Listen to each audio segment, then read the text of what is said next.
late here after doing our police department building tours. Nice tour. Welcome to the Thank you, audio Chief. conferencing center.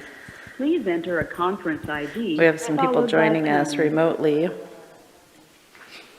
I think I heard Vanessa, are you out there? Sorry, Valerie? I didn't get Yes, that. I am. Hi, Vanessa. Please Valerie, enter are a you out conference there? ID. Good morning. Yes, I am. Hello? Is And, now exiting. Kurt, are you on the phone? Not sure Kurt has joined in yet, and then I believe DJ is going to be joining remotely too, but he's not quite there yet.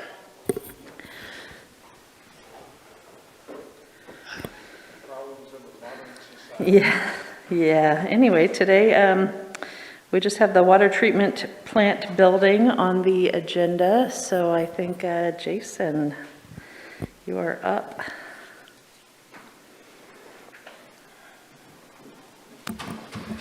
Thank you, Mayor. Members of the council, sorry. So I have a very brief presentation. Today, what we are asking is your consideration for Is now pursuing joining. a FEMA Building Resilient Infrastructure and Communities grant. So today we're going to provide a brief overview of that request, which would authorize the city manager to apply for a Building Resilient Infrastructure and Communities, otherwise known as a BRIC grant, from the Federal Emergency Management Agency. The relationship to your council goals is to maintain, operate, and expand our infrastructure, as well as cooperative leadership between council staff and the community. So if approved, this request will apply for a BRIC grant from FEMA for the purposes of making seismic upgrades to the city's existing raw water intake structure and raw water pipelines. The grant, if awarded, will pay for up to 70% of eligible expenses to ensure that the intake structure and raw water pipeline are secure during a seismic event. In September of 21, the city filed an initial application to see if the project would qualify for the BRIC program. And in October, the city was notified that not only was the project selected to submit a complete application, but we were selected to compete on a national level. The dollars that are available at the state level are much smaller, and there is, I believe, up to 900, I have the number a little bit later, but $800 million or more available federally for this program. So the Building Resilient Infrastructure and Communities Grant Program is designed to assist communities like ourselves in undertaking hazard mitigation projects, reducing the risks that we face from disasters and natural hazards. The program's guiding principles are supporting communities through capability and capacity building, encouraging and enabling innovation, promoting partnerships, enabling large projects, and maintaining flexibility and providing consistency. We believe that our project fits most of that criteria. In the fiscal year 2020 application cycle, 22 grants were approved nationwide, and those ranged from $1.25 million to over $50 million in size. So these are not insignificant grants that FEMA is awarding. The project's focused on protecting large and small community infrastructure, which helps ensure the continuity of vital services during a disaster. The benefits of the projects oftentimes extended to disadvantaged or underserved populations in the larger communities where access to health and human services, transportation, and communications is a priority. In fiscal year 21, federal applicants will be competing for a share of $919 million. So the specific portions of the project are the intake, as we talked about, in the raw water pipeline. Only very specific portions of the replacement water treatment plant project are eligible for the BRIC program. And because of the way that our project is structured, we have a very discrete starting and ending point. That starting point is the intake structure. The ending point is where the raw water pipeline plugs into the replacement water treatment plant. That allows us to compartmentalize the project and keep the federal grant requirements to that pipeline and intake structure project, not extending them to the entire project, which could cost us extra time in complying with the federal spending requirements. It is estimated that the seismic hardening of the intake structure and raw water pipeline will cost around $10 million as part of the project, meaning that if awarded, we could be eligible up for $7 million in reimbursement. That is a very significant impact to our project. So the cost implications, the BRIC application process is very, very complex with very little lead time for staff to prepare. We're going to need to perform some additional environmental assessment work along the pipeline route. We'll also have to do a detailed cost-benefit analysis to show that the project, by spending the dollars, we were going to reap more than that in return. We do tentatively have this slated for your consideration on this week's agenda. And we have already, under task order 11, approved dollars for Stantec to help us with this application process.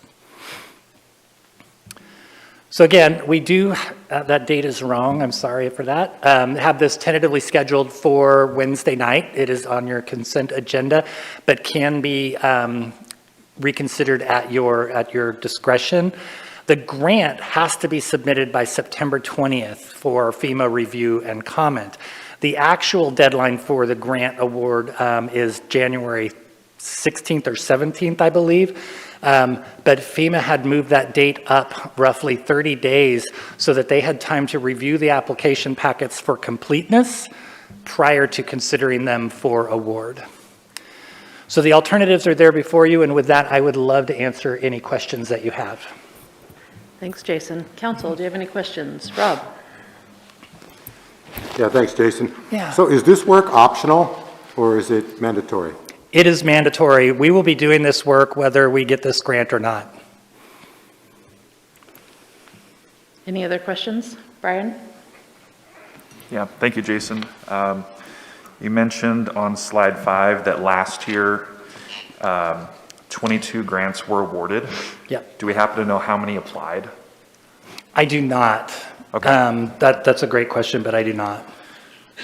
Okay, and then on the next slide, it's estimated the seismic hardening of the intake structure and wall water pipeline will cost around $10 million. Yeah.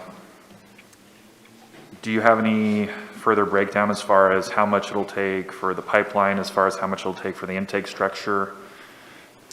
I do not at this time because we treat those as a package because you can't have one without the other, but I can get a breakdown for you. Okay. Do we also, I think you mentioned something about us having this is a separate project, maybe in our plans from the water treatment plant. Is that? It is part of the water treatment plant project, but we're keeping it as a discrete, it'll be, the costs will all be accounted for under the same scope of work from Sladen Construction. However, we can account for those costs in a very discrete manner because we can treat them as a separate billing unit. And as a result of that, the federal requirements for reporting will only apply to this limited portion of the project. So instead of having to do that for the full 56 million or 60 million of constructed value, it will be for this 10 million alone. Okay. Which is really important. That's one of the only reasons that we're pursuing this. Okay, great. And then my last question is about pipeline location, because you mentioned we have to do some environmental assessment. Are we going to be assessing both routes or one or the other? So the other route, the route that goes up Mill Street, was assessed as part of our original phase 1. Okay. The alternate route now will need to be assessed and included with the application to FEMA. Okay, thank you. Mm-hmm. Rick? Thank you, Jason. Some years ago, wasn't there some earthquake strengthening to the water treatment plant, but it did not include the water intake, or they put down some rods into the substrata to try and solidify? Yeah. So on the bank, that was our bank retention structure. So it goes basically between, well, just to the upstream side, so just to the east of the old intake structure, okay, to just to the west of the new intake structure, and it was strictly to hold the bank back. It didn't tie either of the two intake structures to the bank structure. Okay, thank you. Any I have a other? question. Okay, go ahead, Valerie. Can you hear me? Yeah, I just have a question about the environmental, you were talking about it will cost some money to do an environmental study and a few things. We would be doing those anyway, would we not? Am I correct? Yeah, likely they would get included with Sladen and Carollo's work, but at a much later date in the process, if that makes sense. So we need to move those way up in the schedule so that we can meet the application deadline for FEMA. Okay, thank you for that. Yep. Joel? Jason, good presentation, thank you.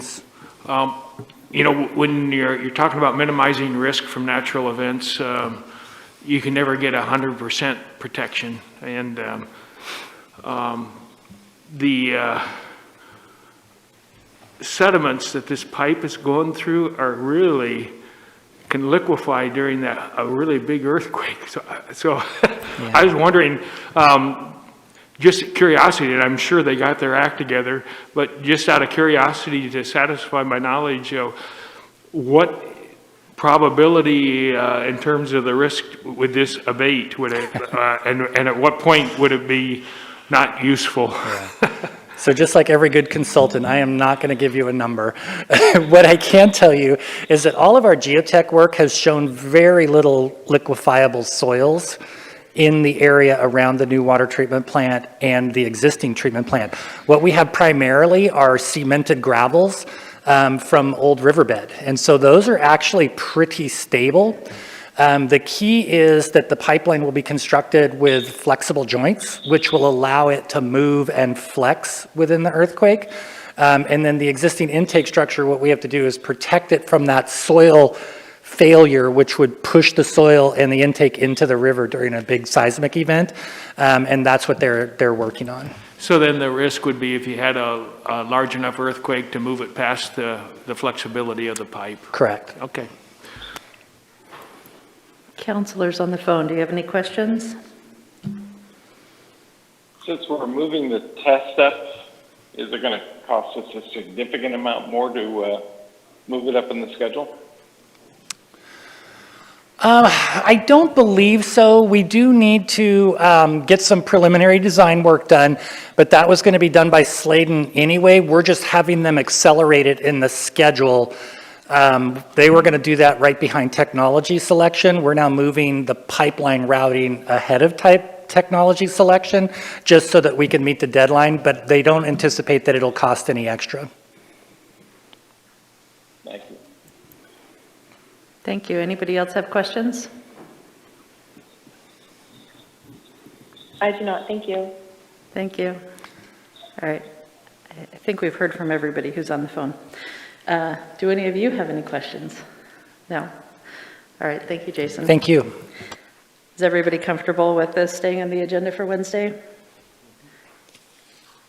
All right.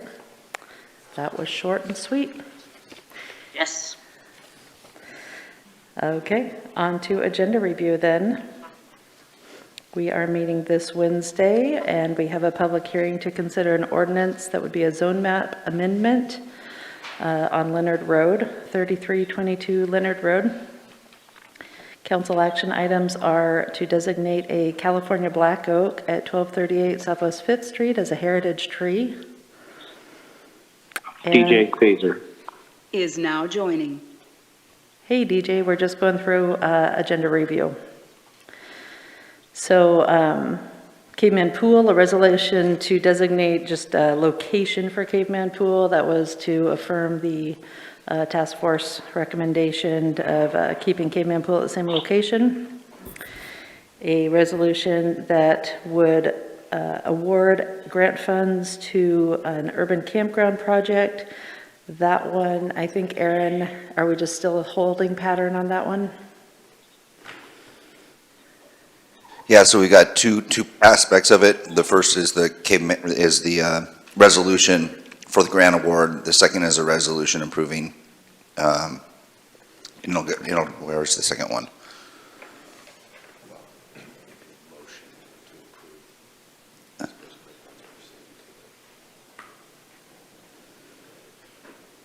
Oh, okay, right.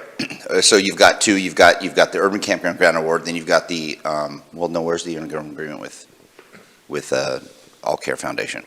Maybe it should say All Care instead of Josephine County, right under it. So that's my confusion. It should say All Care Foundation. Oh, yeah. Where I was confused. So yeah, there's two actions. First, you would approve a grant award, and then after that grant award, you'd be approving a intergovernmental agreement with All Care Foundation, but I don't think we have that document yet. So structurally, the way I envision it working, of course, it's subject to council discretion, is in the packet is a grant agreement. And that grant agreement provides that the city is saying, hey, we'll give up to a certain amount, and we would disperse those funds on certain conditions, one of which is presentation of a sale agreement or a proposed sale agreement from where All Care would be purchasing a property. And the city could then, in the same meeting, adopt that resolution with the grant agreement with All Care, and then just by virtue of a motion say, yeah, and pursuant to this agreement, we authorize disbursement of those funds. So it's really one official action in a resolution form. And as far as the motion to direct the city to disperse those funds for purchase of a property, at this point, that really all depends on All Care coming up with a sale agreement, and our discussions with All Care indicate that they're expecting to have that early this week, and I've not had an update since. So I inquired last, I think on Friday. Okay, that's mostly what I was checking on, is just to warn the council, we're not sure if that's ready yet. It's all dependent on All Care. So we put it on Wednesday's agenda as, so that the spot is ready for it. If things are ready to go, if things are not ready to go, we'll obviously bump it down the road. Then consent calendar has approving the, directing the city manager to apply for the grant that we just discussed for the water treatment plant, resolution to purchase a sewer camera truck, a resolution that would create the city sustainability task force, a motion that would approve the Riverside Park and Caveman Bridge findings of fact from our historical list from a few weeks ago. The next Wednesday's agenda has urban renewal agency program descriptions and a review of the strategic planning process that happens next January. Any questions about any of that? This is Val. Go ahead, Val.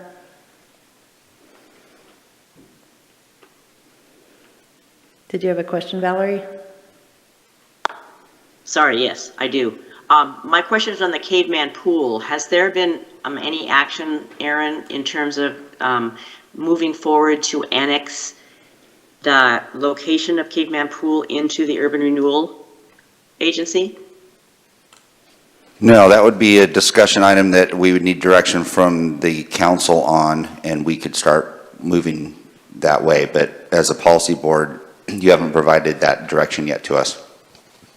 Well, it seems to me that since we are on Wednesday going to be acknowledging that that is the space, would that be the time to make that motion, seeing as I guess the discussion comes down to where the $5 million is going to be coming from? I don't see any other place for it to be coming from, so that is why that question is there. And I do want to move it along. I don't want it to sit stagnant. You may want to, definitely if you want to do that and use urban renewal as one of the funding sources, you can do so and provide direction at either under matters from mayor council staff. You can provide direction today under gender review that you'd like to have that as a future item. You can have a workshop discussion on the potential funding sources for the swimming pool, and we can readdress those and highlight what is available. So there's a couple of options, however, whatever comfort level you feel in moving forward with the annexation. Well, personally, my feelings are that this is an item that we wanted to get done quickly. And so in that regard, I would like to have it put onto a council I guess, workshop as soon as possible so that we can talk about the funding sources and at that point, decide whether to move forward with the Urban Renewal Agency amendment. All right, thank you, Valerie. We can get that added. I think what's coming up here on Wednesday is just, it's actually a step that it's not a necessary step, but it's a step that the council chose so that we could have an opportunity for public input on the Caveman Pool and just kind of officially designate the location before we move forward with other steps. I am aware of that, and I do know through discussions, but I also know that the sooner we can get that motion moving, the sooner we can get something finished. So I appreciate that. Okay, thank you. Anything else, Valerie? Nope, at this point, that's it. Okay. Does anybody in the room here have anything you want added or questions, Brian? Yeah, I just had a question about, I was wondering if Aaron might be able to just very quickly give us an update on the warming center discussions that we've hoped have started by now.